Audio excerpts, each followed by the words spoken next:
Hello అండి. ఇప్పుడు మీ అందరికీ ఏంటంటే ఓల్ క్యాస్పర్ యొక్క సమ్మరీ అట్లాగే జస్టిఫికేషన్ ఆఫ్ ద టైటిల్ ని తెలుగులో ఎక్స్ప్లెయిన్ చేయాలని నేను అనుకుంటున్నాను. In Blenheim, an old farmer named Caspar is sitting in front of his cottage watching his grandchildren Wilhelmine and Peterkin playing. So old Casper ఏం చేశారు, తన పనంతా ముగించేసుకొని చక్కగా కాటేజ్ ఎదురుగా కూర్చొని వాళ్ళ యొక్క మనవడు మనవరాళ్ళని చూస్తున్నాడు అనమాట. వాళ్ళు ఆడుకోవడం. Peterkin is coming back home rolling an object that he has found near rivulet. So Peterkin వాళ్ళ మనవడు ఏం చేశాడు, ఒక రౌండ్ గా ఉన్నటువంటిది ఒకటి ఏదో ఆడుకుంటా ఉండగా తన కాళ్ళకి తగిలేసరికి దాన్ని తీసుకొని వాళ్ళ తాతకి చూపించాలి అని చెప్పి, రివలెట్ అంటే అది ఒక నది దగ్గర ఉన్నటువంటి ప్లేస్ దగ్గర దొరికిందనమాట. సో దాన్ని తీసుకొచ్చి వాళ్ళ తాతకి చూపించాలని వస్తున్నాడు అనమాట. So he takes it to his grandfather and ఆస్ వాట్ ఇట్ ఈస్. సో అది తీసుకొచ్చి వాళ్ళ తాతకి చూపించి అసలు ఇది ఏంటిది అని చెప్పి అడిగాడు అనమాట. So the old man replies that it is the skull of a soldier who probably had died in the battle of Blenheim.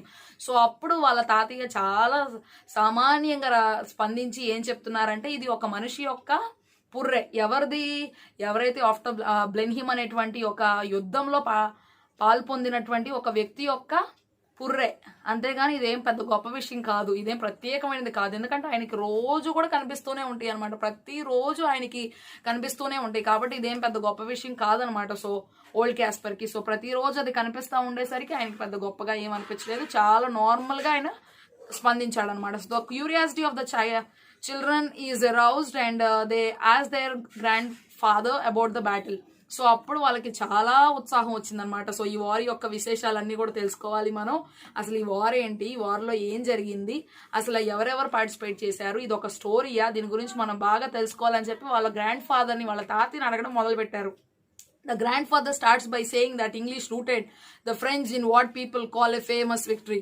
So English people వచ్చారు, ఫ్రెంచ్ పీపుల్ వచ్చారు, వాళ్ళు యుద్ధం చేశారు. సో ఇది జరిగింది అని చెప్పి చెప్పడం మొదలు పెట్టారనమాట. సో అలా చెప్పిన తర్వాత దాన్ని ఫేమస్ విక్టరీగా పిలుస్తాము. But old Casper is not able to explain the cause of the battle to the children. So అప్పుడు ఏంటంటే తను ఏమి చెప్పలేకపోయారు అంటే, దాన్ని ఒక ఓల్డ్ క్యాస్పర్ ని కూడా మనం ఏమి అనడానికి లేదు. ఎందుకంటే ఆయన చాలా చిన్నగా ఉన్నప్పుడు ఇది జరిగింది. అయినా కూడా తెలుసుకోవాలనుకుంటే మేబీ ఆయన ఉండొచ్చు, కానీ పాపం ఆయనకి ఏమీ తెలియదు అనమాట. ఓన్లీ దాన్ని ఒక గొప్ప వార్ అంటే ఒక గొప్ప యుద్ధం అంటారు, అంతవరకే ఆయనకు తెలుసు. తర్వాత but also people and not only who fought in the war but also other people, వాళ్ళే కాకుండా అందులో ఉన్నటువంటి ఆ యొక్క పుర్రె అంటే చనిపోయినటువంటి ఆ వ్యక్తే కాదు, ఇంకా చాలా మంది చనిపోయారు. సో ఎవరెవరు వాళ్ళందరూ కూడా, though he states that thousands died in it, not only the soldiers who fought in the war but also the other people. Only యుద్ధం చేసేటువంటి ఒక సైనికులే కాదు, ఇంకా చాలా మంది చనిపోయారు. వాళ్ళు ఎవరెవరో ప్రెగ్నెంట్ ఉమెన్ అంటే ప్రసవానికి సిద్ధంగా ఉన్నటువంటి గర్భిణీ స్త్రీలు చనిపోయారు. అట్లాగే బాలలు వాళ్ళు చిన్న వాళ్ళందరూ కూడా చనిపోయారు.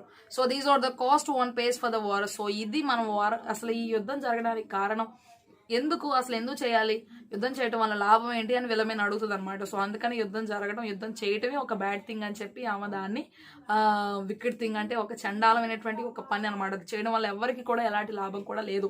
విలమెన్ comments that it is a wicked thing and the Peterkin reacts by saying that but what good came out of it. So అప్పుడు పేటర్కిన్ అడుగుతున్నాడు అనమాట, సో దానివల్ల ఎవరికేం లాభం వచ్చింది, ఎవరికైనా ఏమన్నా లాభం వచ్చిందా, అలా యుద్ధం చేయటం వల్ల ఎవరికి ఎలాంటి లాభము రాలేదు, ఇంకెందుకు అలాంటప్పుడు యుద్ధం చేయటం అని చెప్పి పేటర్కిన్ అడుగుతున్నారు. మీరు అబ్జర్వ్ చేశారో లేదో, పోయెట్ ఈ యొక్క పేటర్కిన్ ని విలమెన్ ని వాడి దాని ద్వారా తనకున్నటువంటి ఒక గట్టి ఫీలింగ్ ఏంటంటే యుద్ధం జరగటం అనేటువంటిది ఒక చెడ్డ విషయం అనేది మనుషులకి తెలియజేయాలని పిల్లల యొక్క క్యారెక్టర్ ద్వారా ఈ పోయంలో ఆయన యొక్క ఆలోచనలు అన్ని కూడా ప్రవేశింపజేశారనమాట. సో ఆడియన్స్ అందరూ అర్థం చేసుకోవాలని.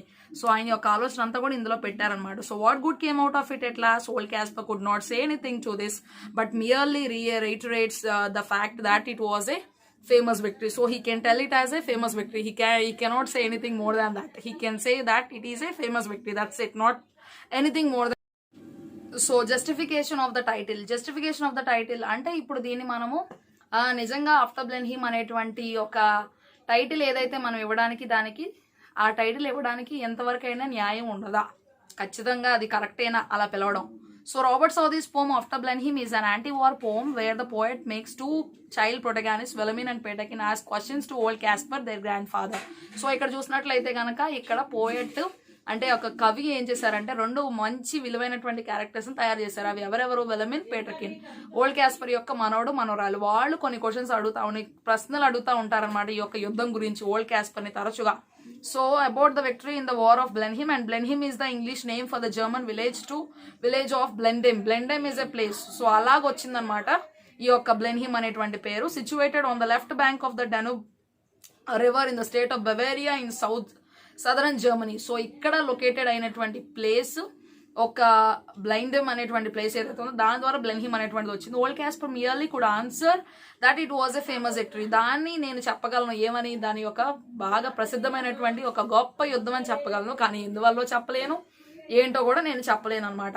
సో తర్వాత but could not answer if the victory was a desirable one, if the cost of the victory was something that is ever counted for, or so the title after Blenheim seems to be apt as it is discussion after the war about the consequences and the cause of the war. So after Blenheim అంటే బ్లెన్హిమ్ war జరిగిన తర్వాత మనం దాని గురించి మాట్లాడుతున్నాం కాబట్టి ఖచ్చితంగా ఈ యొక్క టైటిల్ దానికి సూటబులే. అండ్ అట్లాగే దాని గురించి కొన్ని విషయాలు మాట్లాడాం కాబట్టి, దాని వల్ల జరిగినటువంటి పరిణామాల గురించి మాట్లాడాం కాబట్టి, ఎంతమంది చనిపోయారు, ఎవరెవరు పార్టిసిపేట్ చేశారు, ఎవరెవరికి ఏం జరిగింది అనేది మనం ఈ యొక్క పోయంలో మాట్లాడాం కాబట్టి ఖచ్చితంగా ఈ యొక్క ఆఫ్టర్ బ్లెన్హిమ్ అనేటువంటి టైటిల్ ఈ యొక్క పద్యానికి ఖచ్చితంగా చక్కగా కలిసింది అండ్ చక్కగా సరిపోయింది అనమాట. సో అది ఆఫ్టర్ బ్లెన్హిమ్.